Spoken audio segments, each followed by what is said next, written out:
Video में अपनी गाड़ी के पास बैठा हुआ दिखाई दे रहा ये शख्स अब से कुछ मिनटों बाद अपनी आखिरी सांस लेने वाला है। ये कहानी है हरियाणा के प्रवीण मित्तल और उनके परिवार की। एक साथ 7 लोगों के जहर खाकर अपनी जान ले लेने की। पंचकुला से एक चौंका देने वाली खबर सामने आई। 27 मई की सुबह एक परिवार ने अपनी गाड़ी में एक साथ जहर खाकर अपनी जान ले ली। प्रवीण मित्तल का परिवार सुबह सुबह कथित तौर पर बागेश्वर धाम का सत्संग देखकर वापस लौट रहा था। होटल ना मिलने की वजह से रास्ते में गाड़ी रोकी गई। जब वहां पर मौजूद लोकल्स ने गाड़ी के पास जाकर पूछताछ करने की कोशिश की तो उन्होंने जो देखा उसने उन्हें हिला कर रख दिया। इस साइड में रहता हूँ, हमारे घर के पास गाड़ी खड़ी थी।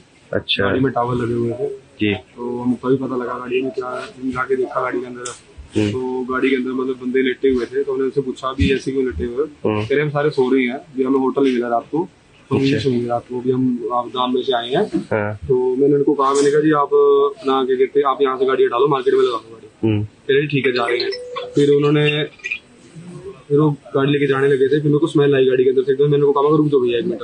मैंने टॉर्च जलाई, गाड़ी की देखा, उन्होंने सबने एक दूसरे के ऊपर वॉमिटिंग कर रखी थी। मैंने कहा भैया ये ठीक नहीं है। मैंने कहा सारे आप गाड़ी से बाहर आ जाओ। मैंने चाबी ले ली, गाड़ी से बाहर बुला लिया और अपने घर वाली साइड बिठा लिया उनको और पुलिस को फोन कर दिया।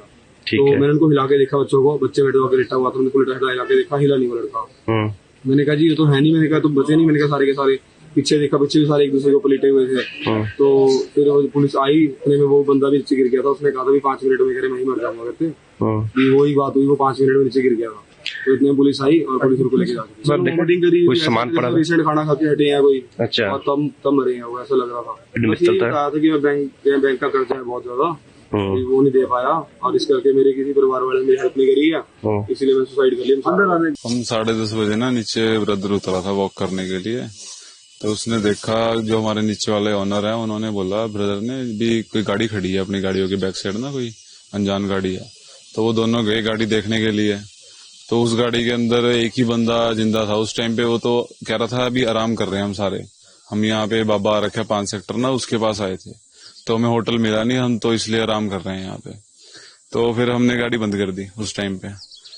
भी सो रहा होगा, भी अगला बोल रहा है फैमिली के साथ है। तो फिर हमें लगा भी नहीं कुछ और गड़बड़ है। हमने दोबारा गाड़ी खोल ली।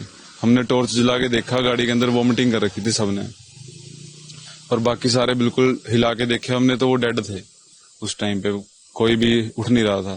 तो उसके बाद उस बंदे को हमने नीचे उतारा भी, तो नीचे उतरा। तो नीचे उतारने के बाद उसको हमने बैठाया, उससे पूछा भी तूने ये क्या कर दिया, अभी तूने मारा है इनको या तूने क्या किया? वो कह रहा हमने सबने सुसाइड कर ली, सबने जहर खा लिया हमने। तो फिर हमने पुलिस को फोन कर दिया, कह रहा जी बुला लो जिस मर्जी को। कह रहा मैं तो जहर खा ले मर जाऊंगा 5 मिनट में। तो वो 5 मिनट बाद हो ही गया था, गिर गया था नीचे। तो उसने क्या कहा?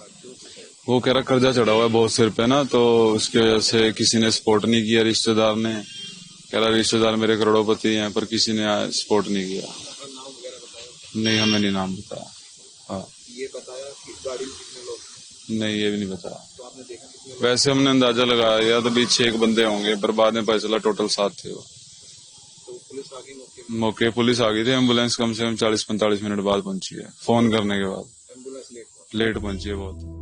पुलिस के मुताबिक प्रवीण मित्तल के ऊपर बेहद ज़्यादा कर्ज होने के कारण उन्होंने ये फैसला लिया। प्रवीण मित्तल हरियाणा के हिसार से बिलोंग करते हैं। पिछले कई सालों से व्यापार करते आ रहे थे। प्रवीण की हिमाचल प्रदेश में एक फैक्ट्री भी थी। देखिए, इस विषय में कल वरिष्ठ पुलिस अधीक्षक महोदय के द्वारा जो है ऑलरेडी सभी को ब्रीफ किया जा चुका है। और जो पंचकुला वाला ये जो मैटर है, इसमें जो प्रवीण मित्तल और उनकी फैमिली है, तो कुछ समय के लिए, वो बहुत छोटे समय के लिए कोलागढ़ में जो है किराए के मकान में रहे थे। लेकिन काफ़ी समय पूर्व वो यहाँ से उस किराए के मकान को छोड़कर जहाँ आजकल निवास कर रहे थे चंडीगढ़, तो वहाँ वो चले गए थे। उनका कारोबार और उनकी फैमिली वगैरह और बच्चों का जो पढ़ाई लिखाई वगैरह, वो सारा उनके द्वारा जो पंचकुला में ही हो रहा था। और वो मूल रूप से जो है वो चंडीगढ़ के रहने वाले थे।